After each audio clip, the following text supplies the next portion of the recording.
ಆತ್ಮೀಯ H16 news ಅರ್ಥಾತ್ ಹೇ ಸೀತಾರಾಮಗೆ ಸ್ವಾಗತ. ನಾನು ನಿಮ್ಮವ MI ಅಥವಾ ಮಲ್ಲಪ್ಪ ಜ್ಯೋತಿ ಅವರು. ಈ ದಿನ ಒಂದು ವಿಶಿಷ್ಟವಾದ ಕಾರ್ಯಕ್ರಮ, ಅದರಲ್ಲೂ ಮುಖ್ಯವಾಗಿ ಪೂಜ್ಯ ಶ್ರೀ ವಿಜಯಸಿದ್ದೇಶ್ವರ ಮಹಾಸ್ವಾಮಿಗಳು ಮನ್ನಿಕೇರಿ ಶ್ರೀ ಕ್ಷೇತ್ರ ಮಹಾಂತೇಶ್ವರ ದೇವಸ್ಥಾನ ಮನ್ನಿಕೇರಿ, ಅಲ್ಲಿ ಸ್ವಾಮೀಜಿಯವರು ಬಂದಿದ್ದಾರಿಲ್ಲ. ಅವರು ವಿಶೇಷವಾಗಿ ಈ ಜಾತಿ ಪದ್ಧತಿ ಮೇಲೆ, ಧರ್ಮದ ಮೇಲೆ, ಅದರಲ್ಲೂ ಅಂತರ್ಜಾತಿ ವಿವಾಹಗಳ ಬಗ್ಗೆ ಒತ್ತು ಕೊಟ್ಟು ಇಲ್ಲಿ ಸಮಾನತೆಯನ್ನು, ಸಮಾಜವನ್ನು ಕಟ್ಟುವುದನ್ನು, ಬಸವಣ್ಣನವರ ನೆಲೆಗಟ್ಟಿನಲ್ಲಿ ಸಮಾಜ ಕಟ್ಟಿದರೆ ಏನಾಗ್ಬೋದು, ಏನಾಗಲಿಕ್ಕಿಲ್ಲ ಅನ್ನೋದ್ರ ಬಗ್ಗೆ ಸಾಕಷ್ಟು ವಿಷಯಗಳನ್ನ ತಮ್ಮೊಂದಿಗೆ ಮಾತಾಡಬೇಕಂತ ಬಯಸಿದ್ದಾರೆ. ಜೊತೆಗೆ ಅಂತರ್ಜಾತಿ ವಿವಾಹದಿಂದ ನಮ್ಮ ಸಮಾಜ ಇನ್ನಷ್ಟು ಸಾಮೀಪ್ಯವನ್ನು ಪಡಿಬೋದಾ ಅನ್ನುವಂಥ ಪ್ರಶ್ನೆಗೆ ಉತ್ತರ ಹುಡುಕುವಂಥ ಪ್ರಯತ್ನ ಮಾಡ್ತಾ ಇದ್ದಾರೆ. ಜೊತೆಗೆ ಶಿಕ್ಷಣ, ಸಾಧ್ಯವಾದರೆ ಕೃಷಿ, ಇವುಗಳ ಮೇಲೂ ಒಂದಿಷ್ಟು ಚರ್ಚೆ ಮಾಡೋರಿದ್ದಾರೆ. ಅವರೊಂದಿಗೆ ಚರ್ಚೆ ಮಾಡೋರು ನಮ್ಮ ಪ್ರೀತಿಯ ಮಿತ್ರರಾದಂತಹ ಶ್ರೀ ರಾಮಚಂದ್ರ ಕಾಕಡೆಯವರು.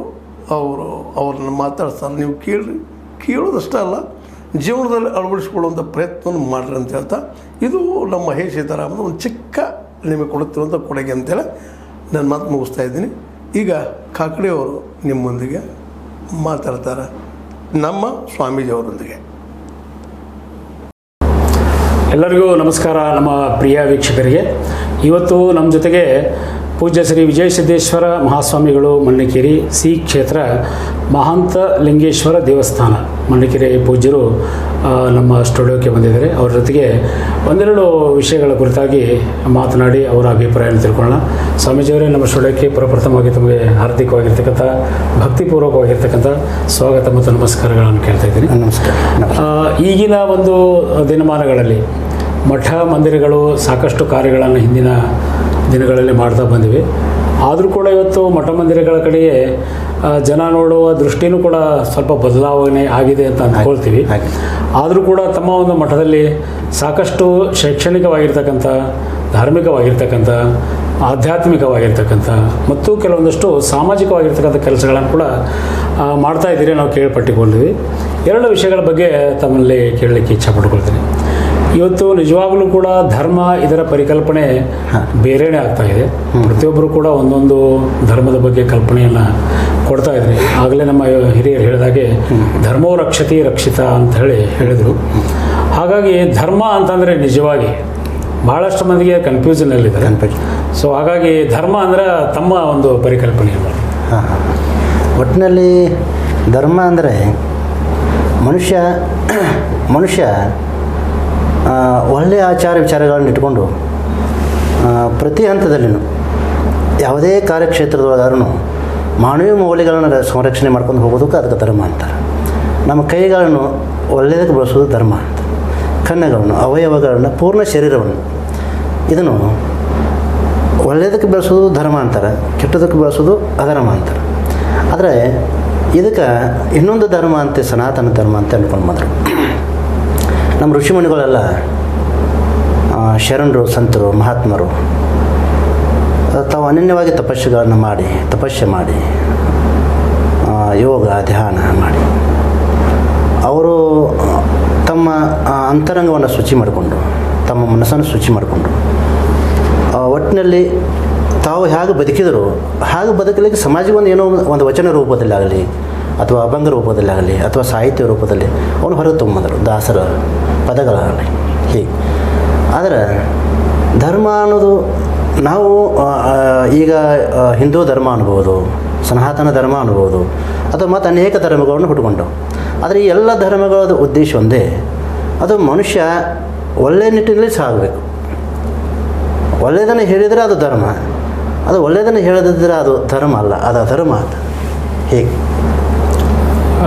ಒಳ್ಳೆಯ ಮಾತುಗಳಿದೆ. ಈ ಧರ್ಮ ಅನ್ನೋದೇ ಕಲ್ಪನೆಯೇ ಭಾಳಷ್ಟು ವಿಶಾಲವಾಗಿರ್ತಕ್ಕಂಥ ಅರ್ಥವನ್ನು ಕೊಡುವಂಥದ್ದು ಅನ್ನುವಂಥದ್ದು ಎರಡೇ ಮಾತುಗಳಲ್ಲಿ ತಾವು ಹೇಳಿದ್ರಿ. ಅಜರಾಮರವತ್ ಪ್ರಾಜ್ಞೋ ವಿದ್ಯಾಮರ್ಥಂಚ ಸಾಧಯೇ ಗ್ರಹೀತ ಇವ ಕೇಶೇಶು ಮೃತ್ಯುನ ಧರ್ಮಮಾಚರೈತ್ ಅನ್ನುವಂಥ ಶ್ಲೋಕ ಈಗ ನನಗೆ ನೆನಪು ಬರ್ತಾ ಇದೆ. ನಾನು ಸಾಕಷ್ಟು ದಿವಸ ಬದುಕ್ತೀನಿ ಅಂತ ದುಡ್ಡು ಗಳಿಸ್ರಿ, ಅದನ್ನು ನಾಳೆ ಸಾಯ್ತೇನೆ ಅಂತ ಹೇಳ್ಕೊಂಡು ಇವತ್ತು ಧರ್ಮವನ್ನು ಆಚರಣೆ ಮಾಡಿರುವಂಥ ಒಂದು ತತ್ವ ನಮ್ಮ ಪೂರ್ವಕಾಲದಲ್ಲಿ ಬಂದಿದೆ. ಆ ನಿಟ್ಟಿನಲ್ಲಿ ಅದನ್ನು ಅರ್ಥ ಮಾಡ್ಕೊಳ್ಳದೆ ಇವತ್ತು ಜನ ಹಿಂದೂ ಧರ್ಮ, ಇದು ಧರ್ಮ, ಆ ಧರ್ಮ, ಈ ಧರ್ಮ ಅಂತೇಳಿ ಏನೇನು ಕಲ್ಪನೆ ಮಾಡ್ಕೊಳ್ತಾರೆ. ಅದೆಲ್ಲ ಹೋಗಬೇಕು, ನಿಜವಾಗಿರ್ತಕ್ಕಂಥ ಒಂದು ಜೀವನದ ಪದ್ಧತಿ ಒಳಗೆ ಸಾಗಬೇಕು ಅಂತಕ್ಕಂಥದ್ದು ತಮ್ಮ ಅಭಿಪ್ರಾಯ ಅಂತ ಹೇಳಿ ನಾನು ತಿಳ್ಕೊಳ್ತೀನಿ.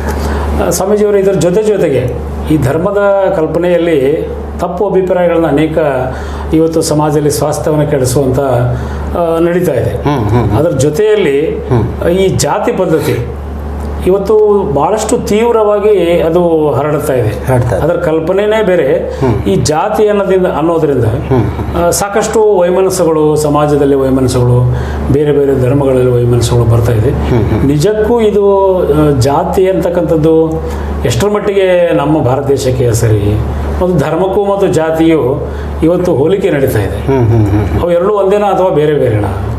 ಇದು ಜಾತಿ ಪದ್ಧತಿ ಅನ್ನೋದು ಇದೊಂದು ಅನಿಷ್ಟ ಪದ್ಧತಿ. ಅದು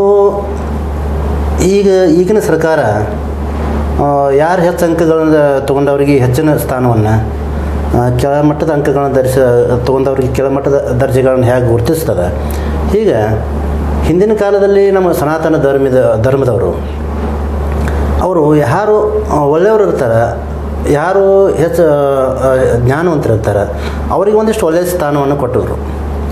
ಆಮೇಲೆ ಕೆಳಮಟ್ಟದ ಅವನಿಗೆ ಜ್ಞಾನ ಇಲ್ಲ ಅಂದರೆ ಅವನಿಗೊಂದು ಕೆಳಮಟ್ಟದ ಸೇವೆಯನ್ನು ಕೊಟ್ಟಿದ್ರು.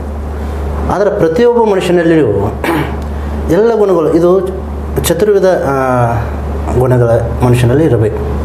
ಆಮೇಲೆ ಸನಾತನ ಧರ್ಮದಲ್ಲಿ ಬ್ರಾಹ್ಮಣ, ವೈಶ್ಯ, ಕ್ಷತ್ರಿಯ, ಶೂದ್ರ ಅಂತ ಒಂದು 4 ವರ್ಣಗಳದಾವೆ. ಇವು 4 ವರ್ಣಗಳು ಅವಾಗ ಹೇಗೆ ಹುಟ್ಕೊಂಡು ಅಂದ್ರೆ ರೀ, ಒಟ್ಟಿನಲ್ಲಿ ಇವು ಅವರವರ ಗುಣಕರ್ಮಗಳ ಮೇಲೆ ಹುಟ್ಕೊಂಡವಿನ ಅಂದರೆ ಒಳ್ಳೆ ಶಿಕ್ಷಣ ಕಲಿತವನಿಗೆ ನೀವು ಒಕ್ಕಳಿ ಹಾಗೆ ಕೊಡ್ತಾರೆ. ಹಾಗೆ ವೇದ ಅಭ್ಯಾಸ ಮಾಡಿದವನಿಗಾಗಲಿ ಅಥವಾ ದೇವ್ರ ಪೂಜೆ ಮಾಡಿದವನಿಗಾಗಲಿ ಅಥವಾ ಒಳ್ಳೆ ಜ್ಞಾನವಂತನಿಗೆ ಬ್ರಾಹ್ಮಣ ಅಂತ ಗುರುತಿಸಿದರು. ಆಮೇಲೆ ವ್ಯವಹಾರ ಜ್ಞಾನವುಳ್ಳಂಥವನಿಗೆ ವೈಶ್ಯ ಅಂದರು. ಆಮೇಲೆ ಯಾರು ಧರ್ಮ ರಕ್ಷಣೆ ಮಾಡ್ತಾರೆ, ಯಾರು ಒಳ್ಳೆಯ ಕಾರ್ಯಗಳನ್ನು ಸಂರಕ್ಷಣೆ ಮಾಡ್ತಾರೆ, ಒಳ್ಳೆಯ ಕ್ಷೇತ್ರದಲ್ಲಿ ಯಾರು ಯುದ್ಧವನ್ನು ಮಾಡ್ತಾರೆ ಅವ್ರಿಗೆ ಕ್ಷತ್ರಿಯರಂದರು. ಆಮೇಲೆ ಸೇವೆಯನ್ನು ಮಾಡ್ತಕ್ಕಂಥ ಜನರು ಸಾಮಾನ್ಯವಾಗಿ ಎಲ್ಲರೂ, ಇನ್ನುಳಿದ ಜನರು ಯಾರು ಸೇವೆ ಮಾಡ್ತಾರೆ ಅವರು ಶೂದ್ರ ಅಂತಂದರು. ಆದರೆ ಒಟ್ಟಿನಲ್ಲಿ ಇವು 4 ಗುಣ ಏನು ವರ್ಣಗಳದಾವು, ಇವು 4 ಗುಣಗಳು ಪ್ರತಿ ಮನುಷ್ಯನಲ್ಲಿ ಇರಬೇಕಾಗ್ತದೆ. ಹೇಗಿರಬೇಕು ಅಂದರೆ, ನಾನೊಬ್ಬ ಪ್ರತಿಯೊಬ್ಬ ಮನೆಯಲ್ಲಿನೂ ಒಬ್ಬರು ದೇವ್ರ ಫೋಟೋ ಪೂಜೆ ಮಾಡ್ತಾರೆ, ಅಥವಾ ಒಬ್ಬ ಪುರಾಣ ಪುಸ್ತಕವನ್ನು ಓದ್ತಾರೆ, ಅಥವಾ ಮತ್ತು ಏನೇನೋ ಶಾಸ್ತ್ರ ಪುರಾಣಗಳನ್ನ ಕೇಳ್ತಾರೆ, ಅಥವಾ ತಮ್ಮದೇ ಆದಂಥ ಒಂದು ಸಂಪ್ರದಾಯದ ಒಂದು ಏನೂ ಇರ್ತದೆ ತಮ್ಮ ಮನೆಯಲ್ಲಿ, ಪ್ರತಿಯೊಬ್ಬರ ಮನೆಯಲ್ಲಿ ಇರ್ತದೆ. ಅವರು ಆ ಸಮಯದಲ್ಲಿ ಅದು ಬ್ರಾಹ್ಮಣ ಗುಣ ಅಂತ ತಿಳ್ಕೊಬೇಕು ನಾವು. ಅಂದರೆ ಒಟ್ಟಾರೆಯಾಗಿ ಆಗಿನ ಒಂದು ಪದ್ಧತಿಯಲ್ಲಿ ಇದು ಜಾತಿ ಅಂತಿರಲಿಲ್ಲ, ಅವರವರ ಯೋಗ್ಯತೆಗೆ ಅನುಸಾರವಾಗಿ ಅದನ್ನು ಕೊಟ್ಕೋತ ಬಂದರು. ಬಟ್ ಅದನ್ನ ತಪ್ಪು ಅರ್ಥ ಮಾಡಿಕೊಂಡು ಅದನ್ನ ಮುಂದಿನ ದಿನಮಾನದಲ್ಲಿ ಜಾತಿಗೆ ತಂದು ಹಚ್ಚಿದ್ದಕ್ಕಾಗಿ ಇದು ಇಷ್ಟು ಅವರವರ ವಿದ್ಯೆ ಗುಣಕರ್ಮಗಳ ಮೇಲೆ ಈ ವ್ಯವಸ್ಥೆ ಹುಟ್ಕೊಂಡದು. ಆದರೆ ಅದು ಮುಂದಿನ ದಿನಮಾನದಲ್ಲಿ ಯಾರು ಹೊಟ್ಟೆಲಿ ಹುಟ್ಟುತ್ತಾರೆ ಅವರಿಗೆ ಆದ ಜಾತಿಯನ್ನು ಗುರುತಿಸಿದರು. ಇದೊಂದು ಭಾಳ ನಮ್ಮಲ್ಲಿ ಅನಿಷ್ಟವಾದ ಪದ್ಧತಿ ಅದು. ಅದೇ ಒಬ್ಬ ಕವಿ ಇಲ್ಲಿ ಹೇಳಿದ್ದು ನನಗೆ ನೆನಪಾಗ್ತಾ ಇದೆ ಮಾತುಗಳಿಗೆ. ಹಾರುವನು ಬಂದಾಗ ಜನಿವಾರವಿತ್ತೆ, ಶಿವಭಕ್ತ ಬಂದಾಗ ಶಿವದಾರವಿತ್ತೆ, ಪ್ರತಿಯೊಬ್ಬ ಮಾನವನು ಬೆತ್ತಲೇ ಬಂದು ಆಮೇಲೆ ಕಿತ್ತಾಟ ಮೇಲೂ ಕೇಳೋದು. ಬಹಳ ಚೆನ್ನಾಗಿ ಬರೆದಿರ್ತಕ್ಕಂಥದ್ದು. ಇವತ್ತಿನ ದಿನಮಾನಗಳಲ್ಲಿ ಈ ಜಾತಿ ಪದ್ಧತಿ ಅಂತಕ್ಕಂಥದ್ದು ಕೇವಲ ನೋಡ್ರಿ, ನನ್ನ ಸಲುವಾಗಿ ನಾನು ದೇವ್ರ ಪೂಜೆನೇ ಮಾಡ್ತೀನಿ ಅಥವಾ ತಾವು ಮಾಡ್ತೀರಿ, ನಾವು ಆ ಸಮಯದಲ್ಲಿ ಬ್ರಾಹ್ಮಣ ಗುಣಗಳು ನಮ್ಮಲ್ಲಿ ಇದಾವೆ ಅಂತ ತಿಳ್ಕೊಬೇಕು ನಾವು. ಆಮೇಲೆ ನಾವು ಯಾವುದೇ ಒಂದು ಹೋರಾಟದಲ್ಲಿ ಯಾರೇ ಒಬ್ಬರು ಕೂಡ ನಾವು ಹೋರಾಟ ಜೀವನದಲ್ಲಿ ಹೋರಾಟ ಅನ್ನೋದು ಬಹಳ ಮುಖ್ಯ ಇದೆ. ಪ್ರತಿಯೊಂದು ಹೋರಾಟದಲ್ಲಿ ನಾವು ಭಾಗ ಅದು ಅಂದ್ರೆ ಆ ಕ್ಷತ್ರಿಯ ಗುಣ ಅಲ್ಲಿರ್ತದೆ. ಆಮೇಲೆ ವ್ಯವಹಾರ ಮಾಡೋದು ಜ್ಞಾನ ಇಲ್ಲ ಅಂದರೆ ಆ ಮನುಷ್ಯ ಬದುಕಕ್ಕೆ ಸಾಧ್ಯದ ಏನ್ರಿ? ವ್ಯವಹಾರ ಮಾಡೋದು ಜ್ಞಾನ ಇಲ್ಲ ಅಂದರೆ ಆ ಮನುಷ್ಯ ಬದುಕಕ್ಕೆ ಸಾಧ್ಯ ಇಲ್ಲ. ಅದಕ್ಕೆ ವ್ಯವಹಾರ ಮಾಡತಕ್ಕಂಥ ಗುಣನೂ ನಮ್ಮಲ್ಲಿದೆ. ಆಮೇಲೆ ಎಲ್ಲಕ್ಕಿಂತಲೂ ಹೆಚ್ಚಿನ ಗುಣ ಯಾವುದು? ಸೇವೆಯ ಗುಣ. ಸೇವೆ ಮಾಡಲಾರ್ದೆ ಯಾರು ಪ್ರೀತಿಯನ್ನು ಗಳಿಸೋಕ್ಕೆ ಸಾಧ್ಯ ಇಲ್ಲ. ಇವಾಗ ಸಣ್ಣ ಮಕ್ಕಳನ್ನ ಹಿಡ್ಕೊಂಡು ದೊಡ್ಡವರವರೆಗೆ ಅಥವಾ ಹಿರಿಯರನ್ನು ಹಿಡ್ಕೊಂಡು ಗುರುಗಳನ್ನ ಹಿಡ್ಕೊಂಡು ದೇವರು ಯಾವುದೇ ಸೇವೆಯಿಂದ ಮಾತ್ರ ಎಲ್ಲರ ಪ್ರೀತಿಯನ್ನು ಗಳಿಸೋಕ್ಕೆ ಸಾಧ್ಯದ. ಆದರೆ ಸೇವೆ ಮಾಡೋರು ಹೆಂಗೆ ಕಮ್ಮಿ ಆಗೋಕ್ಕೆ ಸಾಧ್ಯದ? ಸೇವೆ ಮಾಡೋರಿಗೆ ಅವರು ಕೀಳಾಗಿ ನೋಡಿದ್ರು. ಇದು ಒಂದು ದೊಡ್ಡ ಅನುಷ್ಠ ಪದ್ಧತಿ ನಮ್ಮಲ್ಲಿ. ಅಂದರೆ ಪ್ರತಿಯೊಬ್ಬ ಮಾನವನಲ್ಲಿಯೂ ಕೂಡ ಈ 4 ಗುಣಗಳು ಇರಬೇಕು ಅಂತಕ್ಕಂಥದ್ದು ಇದ್ದೇ ಬರಂಗಿಲ್ಲ ಕಲ್ಪನೆಯನ್ನು ಕೊಟ್ಟಿದ್ರು. ಆದ್ರೆ ನಾವೇನು ಮಾಡ್ಕೊಂಡೇವೆ ಅದನ್ನ ಜಾತಿಗೆ ತಂದುಕೊಂಡು ಇವತ್ತು ವಿಷಾಕ್ತಿ ಒಳ್ಳೆ ಮಾತುಗಳನ್ನು ಹೇಳಿದ ಧನ್ಯವಾದಗಳು. ಇದ್ರ ಜೊತೆಗೆ ಇನ್ನೊಂದು ಪ್ರಶ್ನೆಯನ್ನು ಕೇಳಬೇಕು. ಇವತ್ತು ಮನುಷ್ಯನ ಏಳಿಗೆಗೆ ಯಾವುದೇ ಇವತ್ತು ಜಾತಿಗಿಂತಲೂ ಜಾತಿಯಿಂದ ಮುಂದೆ ಬಂದವರು ಭಾಳಷ್ಟು ಕಡಿಮೆ. ಯಾರು ಶಿಕ್ಷಣವನ್ನು ಪಡ್ಕೋತಾರೆ, ಯಾರು ಸಂಸ್ಕಾರವನ್ನು ಪಡ್ಕೋತಾರೆ, ಅವರು ಮಾತ್ರ ಮುಂದೆ ಬರಲಿಕ್ಕೆ ಸಾಧ್ಯ ಅನ್ನೋದು ನಿಟ್ಟಿನಲ್ಲಿ ಈಗಿನ ಶಿಕ್ಷಣ ಪದ್ಧತಿ ಬಗ್ಗೆ ಒಂದು ಅಭಿಪ್ರಾಯ ಹೇಳಿದ್ರೆ ಏನು ಹೇಳ್ತೀನಿ? ಹಾಂ, ಒಟ್ಟಿನಲ್ಲಿ ಪ್ರತಿಯೊಬ್ಬ ಮನುಷ್ಯನಿಗೂ ಜನ್ಮ ಧರಿಸಿದಂಥ ಪ್ರತಿಯೊಬ್ಬ ಮನುಷ್ಯನಿಗೂ ಶಿಕ್ಷಣ ಬಹಳ ಮುಖ್ಯ ಇದೆ. ಅದು ಇಲ್ಲಾಂದರೆ ಶಿಕ್ಷಣ ಇಲ್ಲಾಂದರೆ ಆತನ ಜೀವನಕ್ಕೆ ಭಾಳ ಕಷ್ಟ ಆಗ್ತದೆ. ಆಮೇಲೆ ಶಿಕ್ಷಣ ಜೊತೆಗೆ ನಮ್ಮ ಸಂಸ್ಕಾರವೂ ಬೇಕಾಗ್ತದೆ. ಶಿಕ್ಷಣ ಎಷ್ಟೇ ಕಲ್ತಿರಲಿ ಆ ಮನುಷ್ಯ ಒಬ್ಬ ಭಯೋತ್ಪಾದಕನಾದಂದ್ರೆ ಆ ಶಿಕ್ಷಣ ಕಲ್ತದ್ದು ವ್ಯರ್ಥ ಆಗ್ತದೆ. ಅದಕ್ಕಾಗಿ ನಮಗೇನು ಬೇಕಾಗಿದೆ, ಶಿಕ್ಷಣ ಜೊತೆ ಸಂಸ್ಕಾರ ಬೇಕಾಗಿದೆ. ಶಿಕ್ಷಣ ಮತ್ತು ಸಂಸ್ಕಾರ ಎರಡು ಇದ್ದಿದ್ರೆ ಆ ಮನುಷ್ಯ ಬೇಕಾದ ಸಾಧನೆಯನ್ನು ಮಾಡಲಿಕ್ಕೆ ಅವನು ಶಕ್ತನಾಗಿರ್ತಾನೆ. ಶಿಕ್ಷಣ ಅಷ್ಟೇ ಇದ್ರೂ ಸಾಧನೆ ಮಾಡಲಿಕ್ಕೆ ಆಗೋದಿಲ್ಲ. ಸಂಸ್ಕಾರ ರಹಿತವಾಗಿರ್ತಕ್ಕಂಥ ಶಿಕ್ಷಣ ಅದು ಅತ್ಯಂತ ಅಮೂಲ್ಯವಾದ ಶಿಕ್ಷಣ. ಹಾಂ, ಸಂಸ್ಕಾರಯುತವಾಗಿರ್ತಕ್ಕಂಥ ಶಿಕ್ಷಣ ಅತ್ಯಂತ ಅಮೂಲ್ಯವಾದ ಶಿಕ್ಷಣ. ಆದರೆ ಇವತ್ತೇನಾಗಿಬಿಟ್ಟಿದೆ, ಶಿಕ್ಷಣ ಅಂದರೆ ಅಂಕಗಳನ್ನು ಗಳಿಸೋದು, ನೌಕರಿ ನೀಡೋದು ಅಷ್ಟೇ. ಅದು ಬಿಟ್ಟು ನಮ್ಮ ಸಂಸ್ಕಾರದಿಂದ ಉನ್ನತ ಮಟ್ಟಕ್ಕೆ ಇರಲಿಕ್ಕೆ ಶಿಕ್ಷಣ ಅವಶ್ಯಕತೆ ಅನ್ನೋದನ್ನು ಮಾತನಾಡಿದರೆ ತುಂಬ ಧನ್ಯವಾದ. ಕೊನೆಗೆ ಇನ್ನೊಂದು ಪ್ರಶ್ನೆ ಕೇಳ್ತೀನಿ. ಈಗ ಜಾತಿ ಅನ್ನುವಂಥ ಈ ಸಂದರ್ಭದಲ್ಲಿ ತಾವುಗಳು ಒಂದು ಹೊಸ ಯೋಜನೆಯನ್ನು ಹಾಕ್ಕೊಂಡು ಅಂತರ್ಜಾತಿ ವಿವಾಹವನ್ನು ಮಾಡಬೇಕು, ಇದರಿಂದ ಜಾತಿ ಪದ್ಧತಿ ಹೋಗಲಾಡ್ತದೆ ಅನ್ನೋಂಥ ಒಂದು ಯೋಜನೆ ಇಟ್ಕೊಂಡು ಕಳೆದ 1-2 ವರ್ಷಗಳಿಂದ ಅಂತರ್ಜಾತಿ ವಿವಾಹಗಳನ್ನು ಕೂಡ ತಾವು ಪ್ರಯತ್ನ ಮಾಡ್ತಾ ಇದ್ದೀರಿ. ಆ ನಿಟ್ಟಿನಲ್ಲಿ ಈಗ ಸದ್ಯ ನಿಮ್ಮ ಕೆಲಸ ಎಲ್ಲಿಗೆ ಬಂದಿದೆ? ನಾವು ಈ ಸಮಾಜದಲ್ಲಿ ನಡೀತಕ್ಕಂಥ ಒಂದಿಷ್ಟು ತಾರತಮ್ಯಗಳನ್ನು, ಈ ಮೌಢ್ಯತೆಗಳನ್ನು ಎಲ್ಲನೂ ನೋಡಿ ಮನಸ್ಸಿಗೆ ಒಂದು ಥರ ನೋವಾಗಿ ಇನ್ನು ಏನು ಮಾಡಿದರೆ ಇದು ಸಾಧ್ಯ ಆಗ್ತದೆ ಅಂತ ವಿಚಾರ ಮಾಡಿದಲ್ಲಿ ನಮಗೆ ವಿಚಾರಕ್ಕೆ ಬಂದದ್ದು ಬಸವಾದಿ ಶಿವಶರಣರು ಮಾಡಿದಂಥ ಒಂದು ಕ್ರಾಂತಿ ಯಾಕಾಯಿತು, ಏನಾಯಿತು? ಅಕಸ್ಮಾತ್ ಆ ಸಮಯದಲ್ಲಿ ಬಸವಾದಿ ಶಿವಶರಣರು ಮಾಡಿದಂಥ ಕ್ರಾಂತಿಗೆ ಈ ಸಮಾಜ ಒಂದಿಷ್ಟು ಸಪೋರ್ಟ್ ಮಾಡಿದ್ರೆ ಇವಾಗ ಯಾವ ಜಾತಿಗಳು ಉಳಿತಿದ್ದರು? ಹಾಂ, ಎಲ್ಲರನ್ನೂ ಒಂದುಗೂಡಿಸಿದವರು. ಎಲ್ಲರೂ ನಾವು ದೇವರ ಮಕ್ಕಳು, ನಾವೆಲ್ಲರೂ ಶಿವನ ಮಕ್ಕಳು, ನಾವೆಲ್ಲರೂ ಆತ್ಮಸ್ವರೂಪಿಗಳು ಅಂತಕ್ಕಂಥ ಭಾವನೆ ಇಟ್ಕೊಂಡು ಅವ್ರು ಮಾಡ್ತಾಯಿದ್ದರು. ಆದರೆ ಈ ಸಮಾಜದಲ್ಲಿರ್ತಕ್ಕಂಥ ಒಂದು ಇದು ದುಷ್ಟ ಪದ್ಧತಿ ಅನ್ನಬೇಕಿದೆ. ಜಾತಿ ಪದ್ಧತಿ ಏನದ, ಇದು ಕೆಟ್ಟ ಪದ್ಧತಿ. ಇನ್ನೊಂದು, ನಮ್ಮ ಧರ್ಮಕ್ಕೆ ಕಂಟಕವಾದದ್ದು ಮತ್ತೆ ಯಾವುದಲ್ಲ, ಯಾವ ಧರ್ಮನೂ ಅಲ್ಲ. ನಮ್ಮ ಸನಾತನ ಹಿಂದೂ ಧರ್ಮ ಏನಿದಲ್ರಿ, ಇದಕ್ಕೂ ಅತ್ಯಂತ ಕಡು ವೈರಿ ಅಂದರೆ ಜಾತಿ. ಯಾರಿಂದನೂ ನಮ್ಮ ಧರ್ಮವನ್ನು ಹಾಳಾಚಲಿಕ್ಕೆ ಆಗೋದಿಲ್ಲ, ಯಾರೂ ಇನ್ನೂ ಆಗೋದಿಲ್ಲ. ಆದರೆ ಇದು ಯಾವಾಗ ಜಾತಿ ಪದ್ಧತಿ ವ್ಯವಸ್ಥೆ ಬಂತಲ್ಲ, ಅಲ್ಲಿಂದ ನಮ್ಮಲ್ಲಿ ತಾರತಮ್ಯಗಳು ಹುಟ್ಕೊಂಡು ನಮ್ಮಲ್ಲೇ ಒಂದಿಷ್ಟು ದ್ವೇಷ ಭಾವನೆಗಳು ಹುಟ್ಕೊಂಡು ನಮ್ಮವರು ಹೋಗಿ ಇನ್ನೊಂದು ಗುಂಪು ಕಟ್ಕೊಂಡು ಮತ್ತೊಂದು ಧರ್ಮ ಮಾಡಿಕೊಂಡು ನಮ್ಮನ್ನು ಬಿಟ್ಟು ಹೊಂಟಿದ್ದಾರೆ.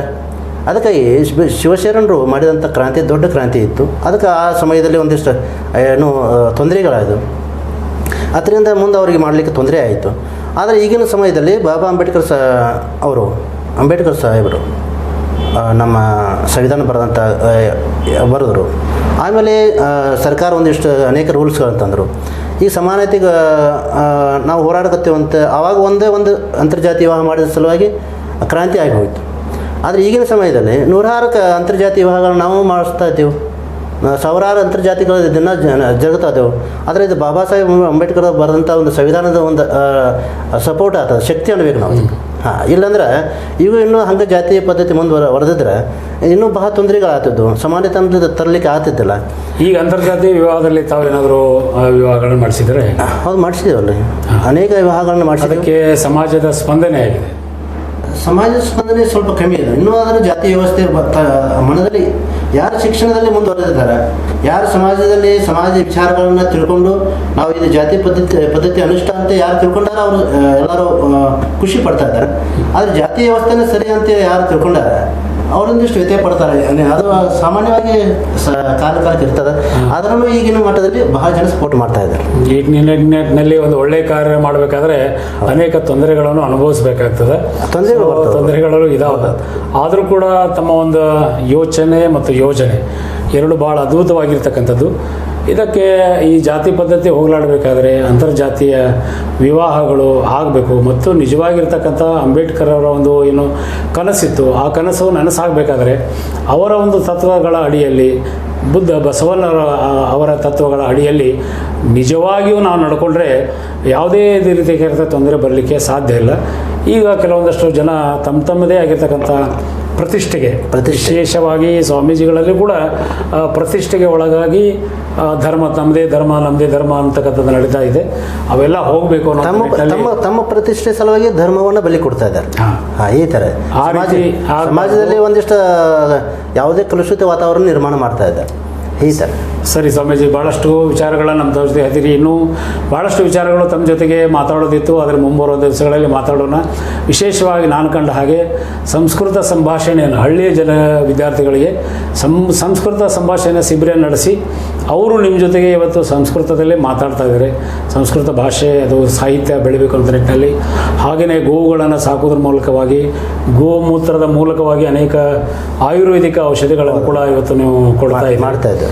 ಹಾಗೆಯೇ ಬೇರೆ ಬೇರೆ ರಂಗಗಳಲ್ಲಿ, ಸಾಮಾಜಿಕ ರಂಗಗಳಲ್ಲಿ ಕೆಲಸ ಮಾಡ್ತಾಯಿದ್ರಿ. ಒಬ್ಬ ಗುರು ಆಗಿರ್ತಕ್ಕಂಥವ್ರು, ಒಬ್ಬರು ಸ್ವಾಮೀಜಿ ಆಗಿರ್ತಕ್ಕಂಥವ್ರು ಕೇವಲ ಒಂದು ಮಠಕ್ಕೆ ಮಾತ್ರ ಸೀಮಿತವಾಗದೆ, ಕೇವಲ ಒಂದು ಯಾವುದೇ ಜಾತಿಗೆ ಸೀಮಿತವಾಗದೆ ಇಡೀ ಸಮಾಜಕ್ಕೆ ಒಳ್ಳೆಯದನ್ನು ಮಾಡುವಂಥ ಒಂದು ಕಲ್ಪನೆ ಇಟ್ಕೊಂಡು ಮಾಡಿದರೆ ನಿಜಕ್ಕೂ ಕೂಡ ನಮ್ಮ ದೇಶ ಭಾಳಷ್ಟು ಉನ್ನತ ಮಟ್ಟಕ್ಕೆ ಹೋಗ್ತದೆ ಅನ್ನುವಂಥದ್ದು ಮಾತನ್ನು ಈ ಸಂದರ್ಭದಲ್ಲಿ ಹೇಳಿ, ಸೇವೆಯೇ ಸೇತುವೆ ಕಟ್ಟುವ ಬನ್ನಿ ವ್ಯಕ್ತಿ ಸಮಾಜದ ನಡುವೆ ಅರ್ಪಿತವಾಗಲಿ ಭಾರತ ಮಾತೆಗೆ ತನು ಮನ ಧನವೇ ಒಡವೆ ಅಂತಕ್ಕಂಥ ಮಾತನ್ನು ಹೇಳ್ತಾ ನಮ್ಮ ಒಂದು ಈ ಕಾರ್ಯಕ್ರಮಕ್ಕೆ ಆಗಮಿಸಿ ತಮ್ಮ ಅನೇಕ ವಿಚಾರಗಳನ್ನು ಹೇಳ್ಕೊಂಡ್ರಿ.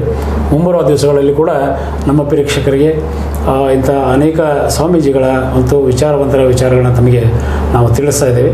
ಇಲ್ಲಿವರೆಗೆ ಬಂದು ನಮ್ಮ ಸ್ಟುಡಿಯೋಕ್ಕೆ ಬಂದು ಮಾತಾಡೋದಕ್ಕಾಗಿ ನಮ್ಮ ಚಾನಲ್ ಪರವಾಗಿ ನಮಗೆ ಹೃತ್ಪೂರ್ವಕವಾಗಿರ್ತಕ್ಕಂಥ ಭಕ್ತಿಪೂರ್ವಕ ನಮಸ್ಕಾರಗಳು. ತಮಗೂ ಧನ್ಯವಾದಗಳು. ಅಂದರೆ ಇದು ಸೀತಾರಾಮ್ ಅಂತಕ್ಕಂಥ ಒಂದು ಚಾನಲ್ ಇನ್ನೂ ಹೆಚ್ಚಿನ ಮಟ್ಟದಲ್ಲಿ ಬೆಳೆಯಲಿ, ಆಮೇಲೆ ಸಮಾಜದ ಸೇವೆಯನ್ನು, ಧರ್ಮದ ಸೇವೆಯನ್ನು ಮಾಡಲಿ. ಆ ನಿಟ್ಟಿನಲ್ಲಿ ಇನ್ನೂ ದಿಟ್ಟ ಹೆಜ್ಜೆಯನ್ನು ಇರಲಿ ಅಂತೇಳಿ ನಮ್ಮನ್ನು ಕರೆಸಿ ನಮಗೊಂದೆರಡು ಮಾತುಗಳನ್ನು, ನಮ್ಮ ಅನುಭವವನ್ನು ಹಂಚ್ಕೊಳ್ಳಿಕ್ಕೆ ಅವಕಾಶ ಮಾಡಿಕೊಟ್ಟಂಥ ಈ ಚಾನಲ್ ಮಾಲಕರಿಗೂ ತಮಗೂ ಧನ್ಯವಾದಗಳು. ನಮಸ್ಕಾರ. ಆದ್ಮೇಲೆ ಇಲ್ಲಿವರೆಗೆ ನಮ್ಮ ಕಾಕಡೆಯವರು ನಡೆಸಿಕೊಟ್ಟಂಥ ಕಾರ್ಯಕ್ರಮ ನೋಡಿದಿರಿ.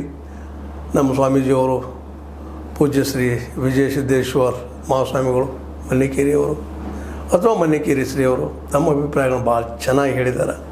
ಧರ್ಮ ಜಾತಿ ಬೇರೆ ಬೇರೆ, ಜಾತಿಯಿಂದ ಧರ್ಮದ ಹೆಸರು ಕೆಡ್ತಾ ಇದೆ ಅಂತೇಳಿ ಒಳ್ಳೆಯ ಮಾತನ್ನು ಹೇಳಿದ್ದಾರೆ. ಮತ್ತು ನಮ್ಮ ಬದುಕಿನ ಅನುಭವವನ್ನು ಹೇಳಿದ್ದಾರೆ. ಎಲ್ಲಕ್ಕಿಂತ ಹೆಚ್ಚಾಗಿ ಜಾತಿ ಈ ದೇಶದ ನಾಶಕ್ಕೆ, ಗುಲಾಮಗಿರಿಗೆ ಕಾರಣ ಅನ್ನೋ ಮಾತನ್ನು ಒತ್ತಿ ಹೇಳಿದ್ದಾರೆ. ಇದನ್ನು ನೀವು ನಿಮಗೆ ಲೈಕ್ ಆಗಿರ್ಬೋದು ಅಂತ ತಿಳ್ಕೊಂಡಿದ್ದೀನಿ. ಸನಾತನ ಧರ್ಮದ ಬಗ್ಗೆಯೂ ಒಂದು ನಿಶ್ಚಿತವಾದಂಥ ಒಂದು ಪರಿಕಲ್ಪನೆಯನ್ನು ನಿಮ್ಮ ಮುಂದೆ ಇಟ್ಟಿದ್ದಾರೆ ಅವರು. ಜೊತೆಗೆ ಚಲನರ ಬಸವಣ್ಣವ್ರ ವಿಚಾರಗಳು, ಕ್ರಾಂತಿಯ ಬಗ್ಗೆ ಯಾಕಾಯಿತು, ಅವತ್ತು ಏನೇನು ಆಯಿತು ಅನ್ನೋದ್ರ ಬಗ್ಗೆ ಸಂಕ್ಷಿಪ್ತವಾಗಿ ಹೇಳಿದ್ದಾರೆ. ಒಟ್ಟಾರೆಯಾಗಿ ಜಾತಿ ವಿನಾಶ ಈ ದೇಶದ ಉದ್ಧಾರ ಅಂಥೇಳಿ ಇವತ್ತಿನ ಒಟ್ಟು ಏನಪ್ಪ ಅಂದ್ರೆ ಚರ್ಚೆಯ ಮೂಲ ಆಗಿತ್ತು ಅನ್ನೋದು ನಿಮಗೆಲ್ಲ ಗೊತ್ತಾಗಿದೆ. ನೀವು ಇದನ್ನು ಲೈಕ್ ಮಾಡ್ಬೋದು, ಲೈಕ್ ಮಾಡದೇ ಇರ್ಬೋದು. ಲೈಕ್ ಮಾಡಿ ಶೇರ್ ಮಾಡಿರಿ, ಕಾಮೆಂಟ್ ಮಾಡಿರಿ, ಜೊತೆಗೆ ಸಬ್ಸ್ಕ್ರೈಬ್ ಆಗೋದು ನಿಲ್ಲಿಸ್ಲಿಕ್ಕೆ ಹೋಗ್ಬೇಡ್ರಿ. H16 ನ್ಯೂಸ್ ಇದು ಸತ್ಯದ ಕೈಗನ್ನಡಿ. ವಂದನೆಗಳು.